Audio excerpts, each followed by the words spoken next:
നാളത്തെ ജാസ്മിൻ്റെ കാത്തിരിപ്പിന് ശേഷം ഗബ്രി വീണ്ടും ബിഗ് ബോസ് ഹൗസിലേക്ക് എത്തുകയാണ്. രാവിലെ എല്ലാവരും എഴുന്നേൽക്കുന്നതിന് മുമ്പ് തന്നെ ഗബ്രി ബിഗ് ബോസ് ഹൗസിലേക്ക് എത്തുന്നുണ്ട്.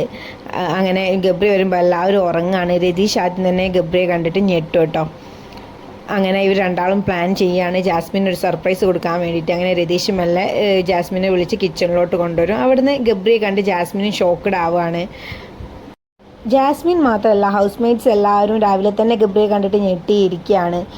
ഈ ഒരു ഫിനാലെ വീക്ക് തുടങ്ങി പഴയ കണ്ടസ്റ്റൻസ് ഓരോരുത്തരായിട്ട് അകത്ത് കയറാൻ തുടങ്ങിയപ്പോൾ തന്നെ ഗബ്രിയുടെ ഒരു എൻട്രിക്ക് വേണ്ടിയിട്ടാണ് നമ്മൾ പ്രേക്ഷകരെല്ലാവരും വെയിറ്റ് ചെയ്തത്. അത് മെയിനായിട്ട് എന്താണെന്ന് വെച്ചാൽ ഈ ഗബ്രി പുറത്തിറങ്ങി അവരുടെ റിലേഷൻഷിപ്പിനെ പറ്റിയിട്ടുള്ള, അതെന്തായാലും ഫ്രണ്ട്ഷിപ്പ് ആണെങ്കിലും വാട്ട് എവർ ഇറ്റ് ഈസ്, അതൊക്കെ അറിഞ്ഞിട്ട് അകത്ത് കയറാണ്. എന്നിട്ട് ജാസ്മിനോടുള്ള ഗബ്രിയുടെ അപ്രോച്ച് എങ്ങനെയാണെന്ന് അറിയാൻ വേണ്ടി തന്നെയാണ് ആ കാത്തിരിപ്പ്.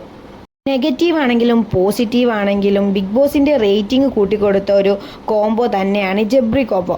അപ്പോൾ പുറത്തിറങ്ങിയതിന് ശേഷം ഗബ്രിക്ക് ജാസ്മിനോടുള്ള അപ്രോച്ച് എങ്ങനെയാണെന്ന് അറിയാനും ഫാമിലി വീക്കിന് ശേഷം ജാസ്മിന് ഗബ്രിയോടുള്ള അപ്രോച്ച് എങ്ങനെയാണെന്ന് അറിയാനും നമ്മൾ വെയിറ്റിങ്ങിലാണ്. നമുക്ക് നാളെ അത് ക്ലിയർ ആവും.